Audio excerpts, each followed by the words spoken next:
folks is when they first start, especially, they will get, and I like to call it hat head, and it's like you're wearing a hat. So you know how you sort of feel a sort of a pressure, and it's almost like a band around their head, or their ears will feel full.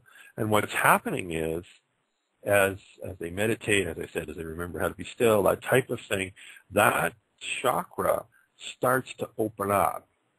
And what they're feeling is their physical body stretching, if you will, to adapt to the increased flow of energy.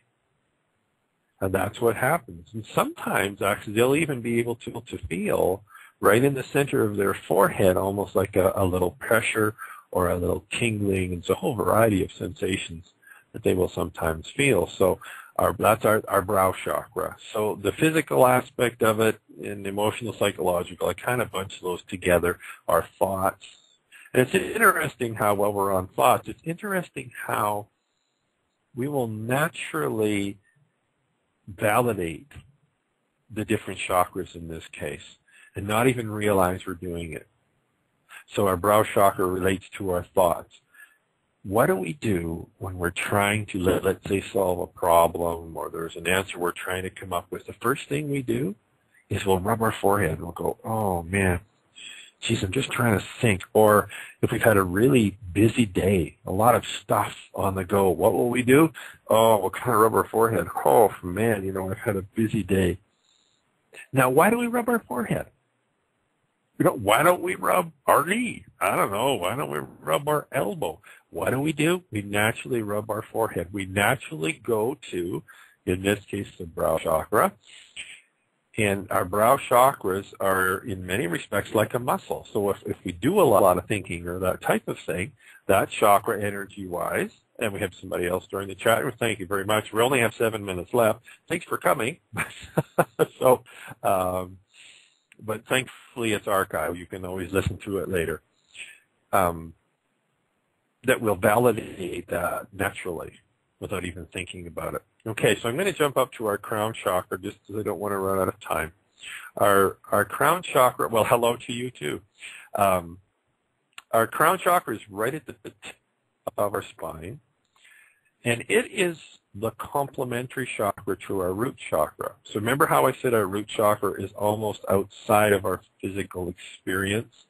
The crown chakra is outside of our physical experience as well, and it's our connection to Source, whatever name you choose to give that, whether it's the universe, whether it's God, whatever name or label, I dare say, that you choose to give that, it's our connection to Source. And so it really doesn't have, and this has been my experience, it really doesn't have a physical aspect to it.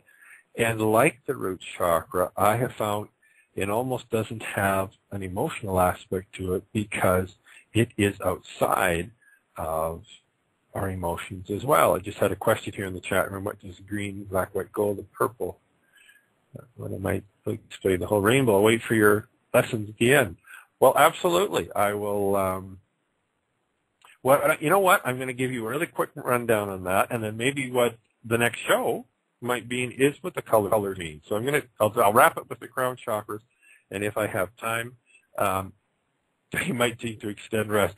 Yeah, I know. I started out with a 15-minute show a little while ago, and then I bumped it up to half an hour, and I find that, as I said, I keep looking at my switchboard. I'm down to 5 minutes. I'm thinking, uh-oh, I'm running out of time. So who knows? Maybe we'll be up to 45 minutes or even an hour.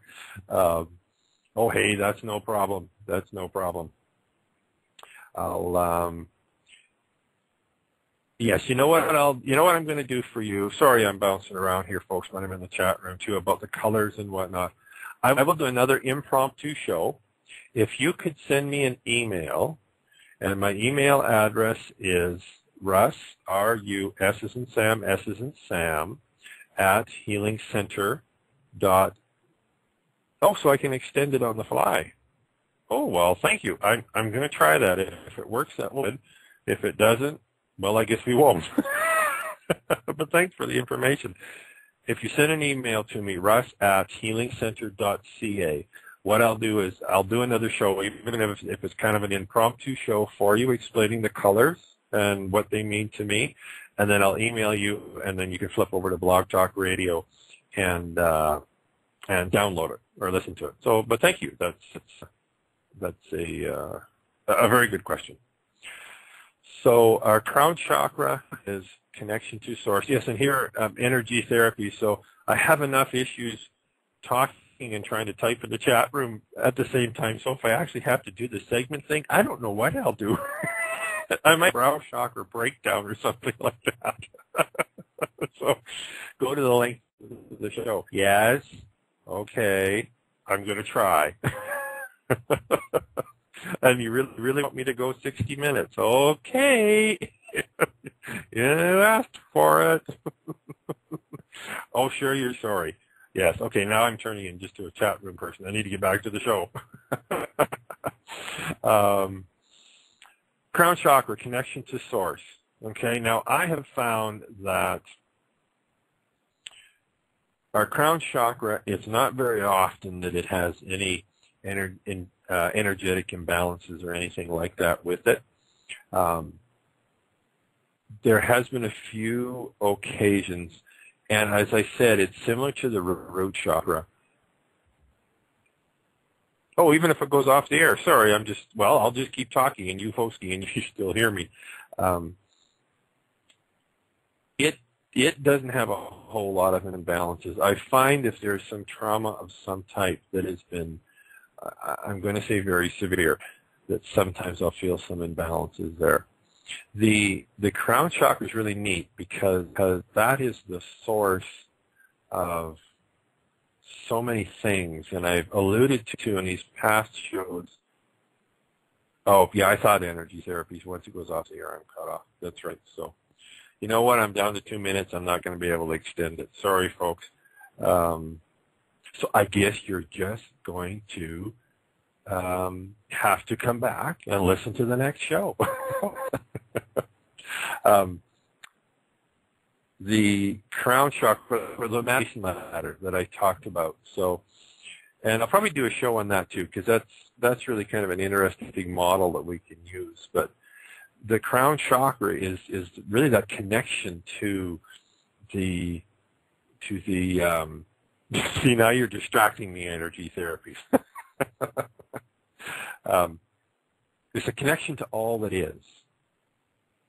And I find, and I've got a minute left, so I'm going to finish with an interesting comment. And it's kind of a working theory, the crown chakra and the root chakra are connected to the same thing. It's the beginning and the end of the cycle. And, oh, sure, that's okay. You don't have to be sorry. I appreciate you coming in, Sherry. That was excellent. Really, everything is in the circle, right? And so I believe that in many respects, the root chakra and the crown chakra is, well, you don't have to, energy therapies, but if you wish, you can, but you don't have to. And I'm really serious. Thank you for joining me, and thank you guys for sharing me. So I need to wrap up here before I get cut off midstream, but I believe that the crown chakra and the root chakra are of the same thing. And I have found that many times in meditations, if I go into my root chakra, if you will, it's almost like that's the feminine aspect. The passion, the creation, the birthing comes from there. The crown chakra is the inspiration, the male side of it, if you will. Both of them are powerful, different sides of the same coin, if you will. Thanks for, our time is up. Once again, it flew by. Thanks for joining me. My name is Russ Latow. I'm blogtalkradio.com. Our website is www.healingcenter.ca, and that's center spelled C-E-N-T-E-R. As I say, if you go to there and just go to any of the contact me email addresses, it'll get to me. Love to hear your comments, your questions. I will follow up in the colors if you shoot me an email there as well. Thanks, folks. Have a good evening. See you next week.